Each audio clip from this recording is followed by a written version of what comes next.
बोलिए वैभव लक्ष्मी माता की जय। बोलिए संतान लक्ष्मी माता की जय। बोलिए विजय लक्ष्मी माता की जय। बोलिए वीर लक्ष्मी माता की जय। बोलिए वैभव लक्ष्मी माता की जय।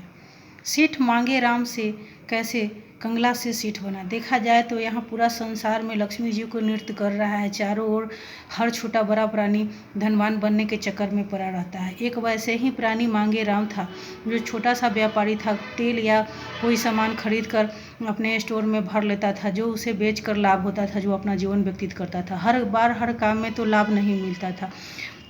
उसने कुछ ऐसा ही सामान खरीद कर भर लिया जिसे उसे पूर्ण विश्वास था कि वह उस बार इस सामान में घाटा नहीं होगा और नफ़ा हो जाएगा। परंतु भाग्य की यह कैसी विडंबना कि उस साल उसे बहुत सारा घाटा हो गया, परंतु जो सोचा था उसके सारे विपरीत हो गए। उसे सारा धंधा चला गया, और इंसान को जब धंधा चला जाने पर क्या न छूटने वाले अंधेरे छा गए, और वह निराश रहने लगा, घर पर पड़ा रहने लगा, अंधेरे छा गया। और सारा धंधा चौपट हो जाने के मारे, चिंता के मारे अंदर ही अंदर सूखने लगा। उसकी पत्नी अपने पति की यह हालत देख नहीं सकती थी। वह चिंता में डूबी रहती थी, घर से बाहर जाती ही कहाँ थी।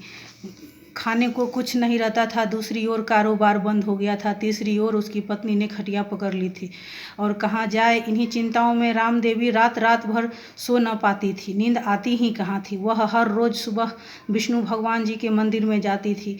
वहाँ पर माँ लक्ष्मी और उनके पति भगवान विष्णु के जोड़ी के आगे हाथ जोड़कर प्रार्थना करती थी, हे लक्ष्मीनाथ, हे भगवान विष्णु, मैंने कौन सी पाप की है जो मेरी यह सब दशा हुआ है। हे विष्णु भगवान, मुझ पर कृपा करो, हमारा उजड़ रहा है घर, हमारा उजड़ रहा है घर, आप ही बचा सकते हो।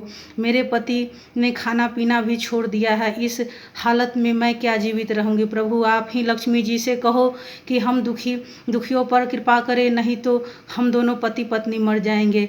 आपका भक्त दुखी होकर मरे तो क्या आप सहन कर लेंगे। प्रभु आप ही बताओ, लक्ष्मी जी से कहो कि आपको अगर कुछ होगा तो लक्ष्मी जी सहन कर लेंगे। प्रभु यदि मेरे पति की मृत्यु हो गई तो मैं भी उसी समय जान दे दूंगी। यह कहकर ये राम देवी श्री लक्ष्मीनाथ और भगवान विष्णु के चरणों में सिर रख कर रोने लगी, चरणों में फूट फूट कर रोने लगी। उसी समय लक्ष्मी जी की आवाज़ आई, हे राम देवी, तुम चिंता मत करो, और यह ध्यान रखो कि मैं वैभव लक्ष्मी व्रत बताता हूँ, तुम उसे करना, फिर तुम्हारे सारी मनोकामना पूर्ण हो जाएगी। यह सुन राम देवी और उठी और माँ लक्ष्मी की जय जयकार करती हुई गई और अपने पति से बोली, और पति ने उसकी बात मानकर कुछ दोस्तों से कुछ नगद लेकर कुछ सामान खरीद लिया, और उसकी पत्नी ने शुक्रवार से वैभव लक्ष्मी व्रत प्रारंभ कर दिया। और दूसरे व्रत से ही कृपा होने लगा कि उसका धंधा अच्छे चलने लगा, और उसने काम सारे घाटा नफ़े में बदल गया। इसी घाटा नफ़े में बदलने के कारण वो धनवान होने लगा। और उस राम देवी दोनों पति पत्नी विष्णु भगवान और लक्ष्मी जी के व्रत हर शुक्रवार करने लगी। विष्णु भगवान और वैभव लक्ष्मी के व्रत करने के प्रभाव से बहुत धनवान होने के कारण उसने अपने इच्छा पूरा होने के बाद 7 कन्याओं और 7 ब्राह्मणों को खाना खिलाकर क्षमा मांगी, और हर वर्ष 21 व्रत रखने की प्रारंभ करने लगी। बोलिए श्री वैभव लक्ष्मी माता की जय। बोलिए श्री संतान